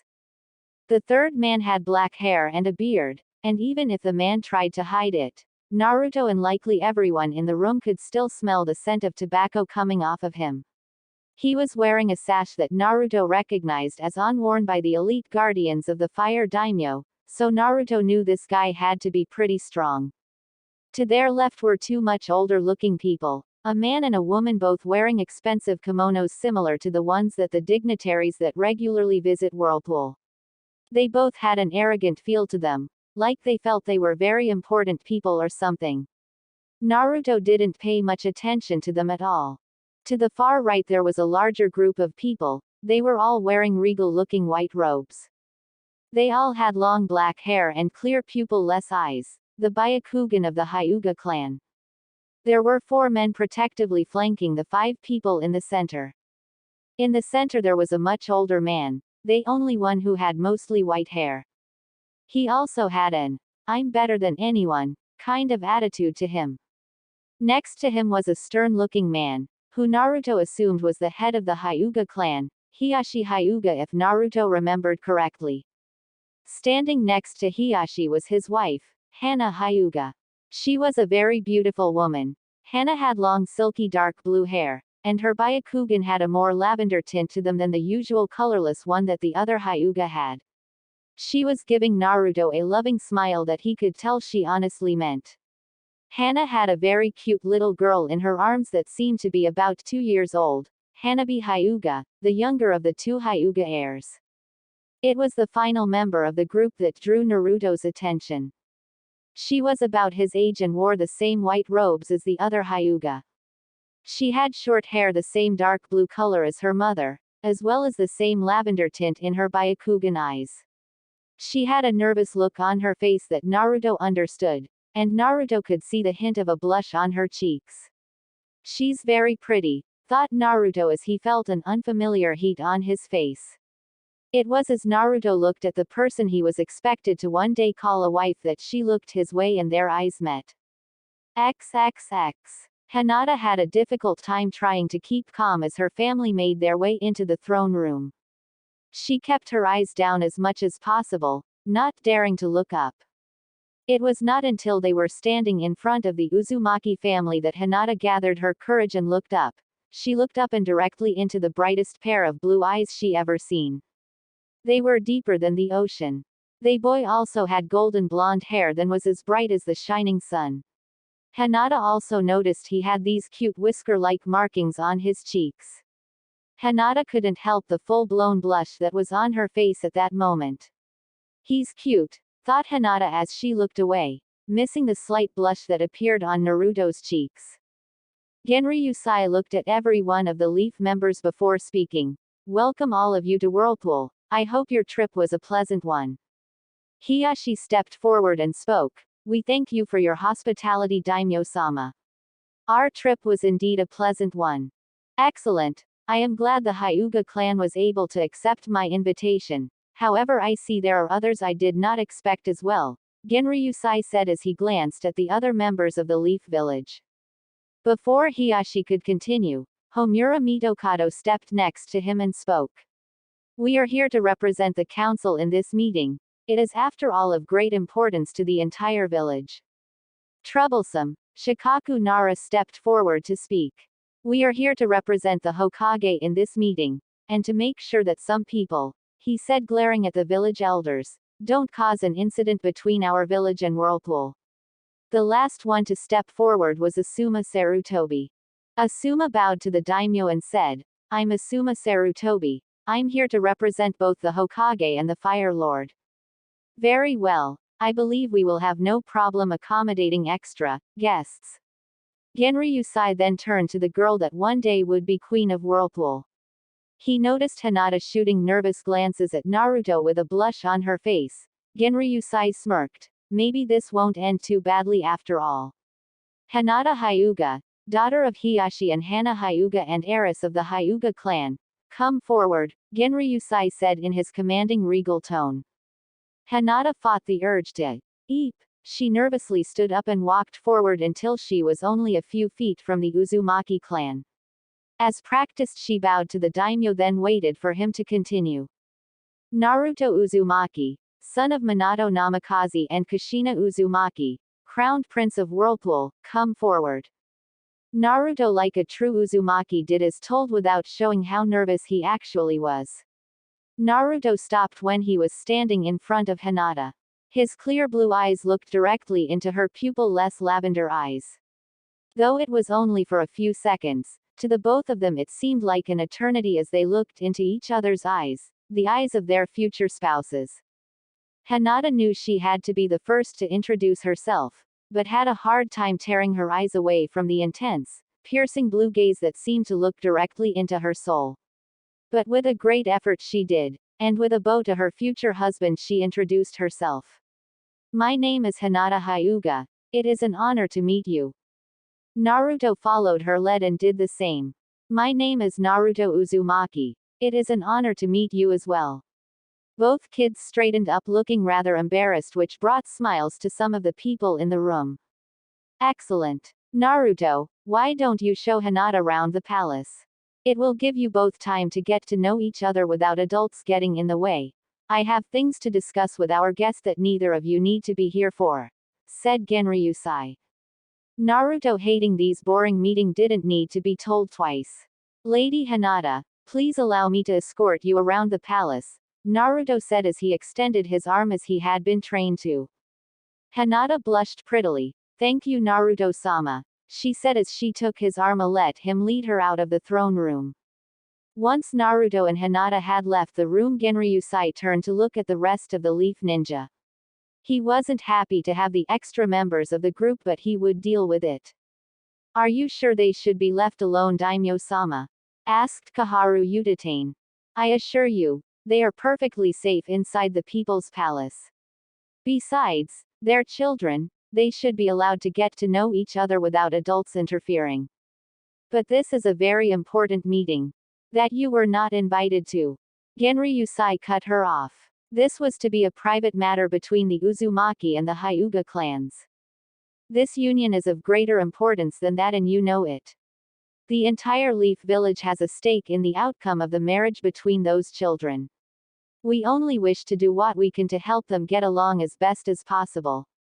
I'm confident they don't need any of us to get along. Besides, they have plenty of time to get to know each other. While that may be true, Daimyo-sama, it would be illogical to ignore the importance that their first meeting has in their future relationship, Shibi Aburame said in his usual monotone voice. It is more important that they are allowed to be themselves, which they can't do with all of us adding unnecessary pressure. Their relationship will take time to build. What we should do is make things as easy as possible for the kids to grow closer on their own, answered Genryusai. Reluctantly, the rest of the Leaf Ninja agreed. If that is all for now, I'm sure you are all still tired from your trip. Let us meet at dinner after all of you have had time to rest. You will have samurai escorts outside your respective rooms in case you wish to explore the palace. Please be aware that any and all chakra use can be detected, that includes your bugs, Aburame-san. Please remain with your escorts at all times when you leave your rooms. We don't want any incidents, said Genryusai, making sure everyone knew it wasn't a request. Just as everyone was making their way out of the throne room, one of the Hyugas stayed behind. I would like a private word with you if I could, Uzumaki-sama, said the Hyuga elder. Genryusai already knew the man would ask for this meeting, so he wanted to get it over with. Very well, what would you like to speak about, Hyuga-san? Asked Genryusai politely. I would like to speak to you about the agreement that was arranged between yourself and Hiyashi. As you know, the Hyuga clan is very protective of our bloodline. Hiyashi agreed to your request of having Hinata's Byakugan unsealed without the permission of the Hyuga Council. As a clan head of a ninja clan with your own bloodline, you understand that we would like to find a way for your clan to keep its members enslaved. Cut in Kenshin in an angry tone. The elder glared at Kenshin but knew better than to answer him, because Kenshin was right. As I told Hiyashi, that is non-negotiable. I have studied your cage bird seal and it's an abomination. You changed the seal my Aunt Mito made for the Hyuga. That seal protected your bloodline without the ability to cause pain to the one bearing it. Do not forget Hyuga-san. I am known as the best seal master in the world. Do you honestly believe I haven't already found a way to safely remove that seal of yours? Quote. The Uzumaki smirked as the Hyuga elder paled. Oh yes, I already have. I already told Hiyashi and Hana about it. They both believe it would cause too much bloodshed if we were to try to have the Hyuga branch house unsealed at the moment. However, it is a possibility. Personally, what the Hyuga do to each other is none of my concern. However, Hinata is as good as an Uzumaki in my eyes. Genryusai's eyes narrowed and his tone of voice hardened, and the Uzumaki take care of their own. Is that clear? The elder gritted his teeth and answered, Crystal. He then stormed out of the room in a rage. What are the chances that they will let this go? Asked Kenshin.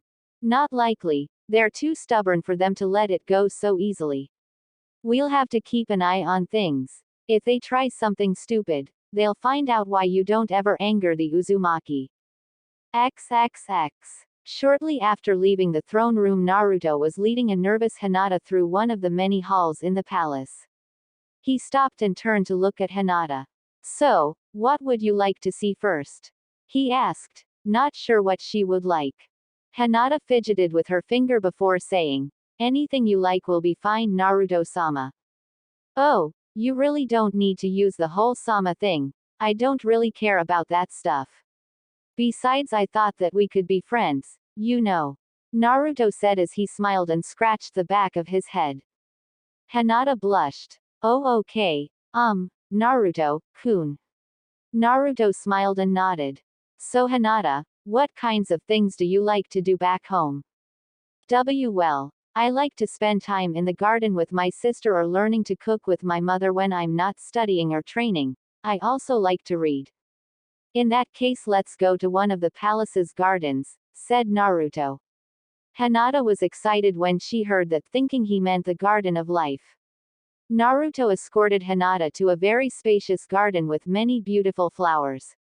It was beautiful but not what Hinata expected, so she asked Naruto. Is this the Garden of Life? Oh, you know about that. No, this is just one of our regular gardens. To be honest, even I haven't been to the Garden of Life. It's a very important location for my clan. It holds the remains of the founder of our clan. My grandfather said he would take me to it soon though. I'm sorry but I can't take you there. Well, not until we're actually married, he said, causing both of them blush furiously. What kind of training do you do, Naruto-kun? Hinata asked once they took a seat in one of the many stone benches that the garden had. I do all kinds of training. I have 9 different teachers that help me study all sort of things. 9 teachers. I only train with my parents, but I will start the academy in when we return to the village. I'm really looking forward to it. Hinata noticed that Naruto frowned when she mentioned the Leaf Village. Is something wrong, Naruto-kun? I'm sorry, Hinata, but I don't have a good opinion of the Leaf Village. Why? I know that you used to live there but my mother didn't tell me much. Can you tell me? I would like to get to know you better. Naruto sighed. Okay, since we're going to be friends and more than that later on, I guess you have a right to know everything. And Naruto did tell Hinata everything. He told her about his parents' deaths, about his treatment in the orphanage, and more importantly about the fox getting sealed inside of him. Hinata was in tears by the end of his tale. Naruto thought she was crying because she thought he was some kind of freak or because she was scared of him. He couldn't help but feel hurt. He thought he would finally have a friend. Imagine his surprise when Naruto felt Hinata's arms wrap around him as she gave him a tight hug. Naruto felt his own eyes water as he returned the hug. I'm sorry that the people of my village treated you that way, Naruto-kun. You didn't deserve any of it. You never asked to be the jailer of a demon. You mean you're not afraid? Asked a confused Naruto. My mother told me that your mom was also a Jinchuriki, and she was still my mother's best friend. I don't care about that. I still want to be your friend. I actually don't have any back home. There are not many kids my age in the clan. And I'm not allowed to go outside the compound without an escort, so it makes it hard for me to approach other kids. Yeah, I know what you mean. I don't have any friends my age either. Well, we have each other now, right? Just like our moms had each other. Naruto smiled widely. Yeah, I guess we do. XXX. After Naruto and Hinata spent some more time talking and getting to know what each other liked or didn't like, one of the servants came to let them know they had to get ready for dinner. After Naruto escorted Hinata to the room she shared with her parents and sister, Naruto left to get ready with a big smile on his face. The dinner went surprisingly well. Naruto and Hinata sat next to each other and talked about many little things like what food they liked or didn't like, while the adults talked about politics and finances. They all paid attention to how well Naruto and Hinata seemed to be getting along. That was a relief to everyone, especially Hinata's parents and Naruto's family. The next day was Naruto's birthday and the entire palace was a buzz of activity. After breakfast, Hinata joined Naruto in his taijutsu training with Sano. Naruto soon learned that the Hyuga were feared for a reason. The gentle fist wasn't very gentle at all, and it hurt. After training, the Leaf Ninja and the Uzumaki left the palace to go to a Kenjutsu tournament that was being held in Naruto's honor. The members of the Leaf village were very impressed with some of the skilled samurai that participated in the tournament, especially when they were told that none of the officers of the Guardian Corps were allowed to participate. It just showed that Whirlpool was a dangerous enemy to have. After that, Aidendral had a parade that was attended by thousands of people and was enjoyed by everyone. After the parade, the group returned to the palace, where they had an early dinner. After dinner, the Uzumaki and the Leaf Ninja were waiting for Hana and Hinata to finish getting ready so they could go to the city and enjoy the rest of the festival-like attractions. What's taking them so long? Said an impatient Naruto. Walking around the city at night was one of his favorite things to do on his birthday, that and looking at the fireworks. Naruto was wearing a formal dark blue kimono similar to the one he had worn the day before. This one was a little more casual and allowed for the wearer to be more comfortable while walking around. You better get used to waiting around for women, because it only gets worse when they're older. Women are so troublesome, said Shikaku, who was wearing a gray kimono provided by the Uzumaki clan. Asuma and Shibi were wearing similar ones. Shibi's, however, was altered to cover the bottom part of his face. He was still wearing his sunglasses. What do you mean? Asked Naruto. Shikaku was about to answer before he suddenly felt a sense of dread creep over him. Yes, please explain, Shikaku-san. I'm sure your wife would like to hear what you have to say. Everyone turned to see Hana, who was wearing a beautiful lavender kimono.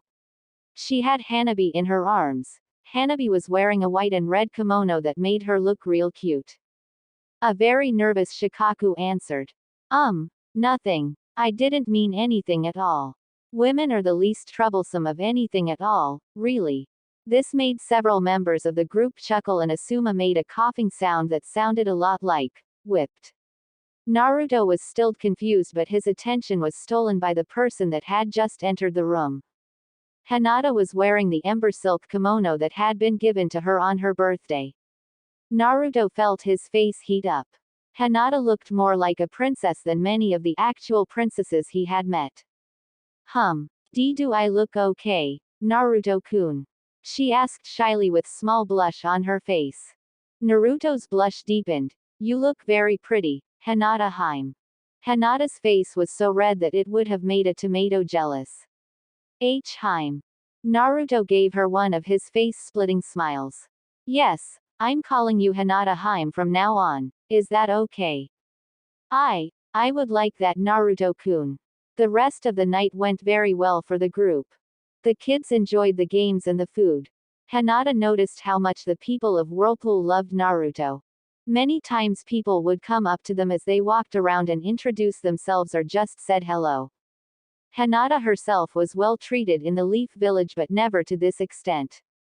It was like Naruto was a celebrity here. Naruto, however, didn't seem to notice very much. He was always polite and happy to talk to any of the people. He never ignored them or acted like he was too important to speak with commoners like some of the members of her clan. Hinata really liked that about him. At the end of the night, the group returned to the palace and watched the fireworks that signaled the end of Naruto's birthday celebration.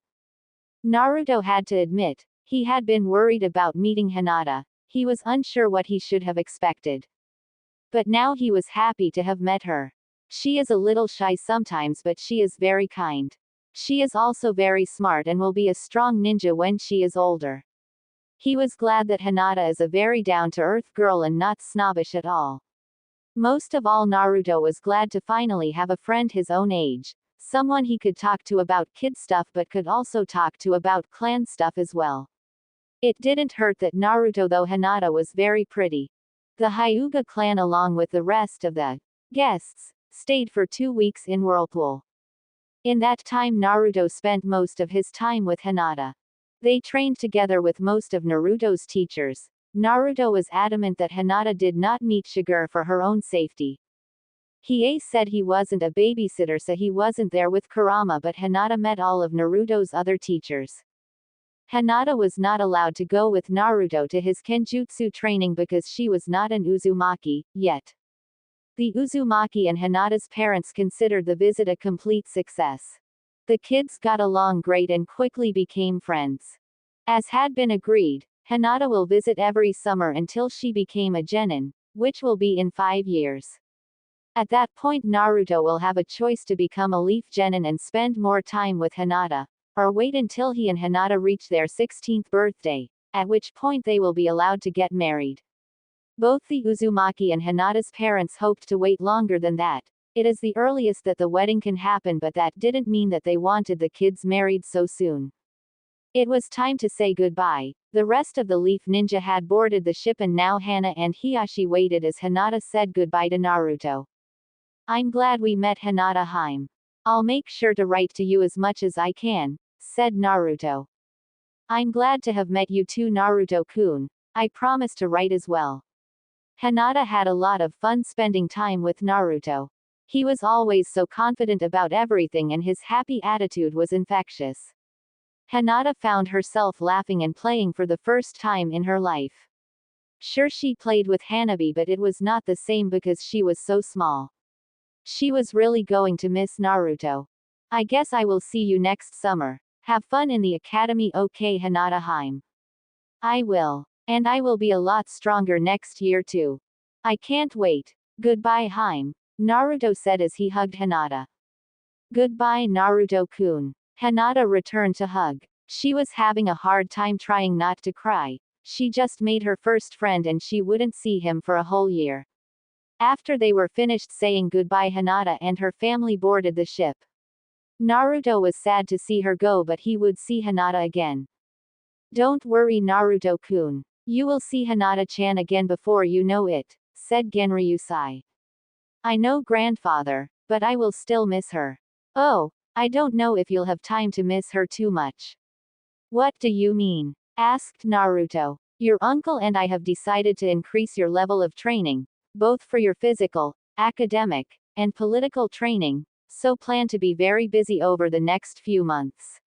Naruto grinned. That sounded like a challenge to him. Naruto Uzumaki never backed down from a challenge.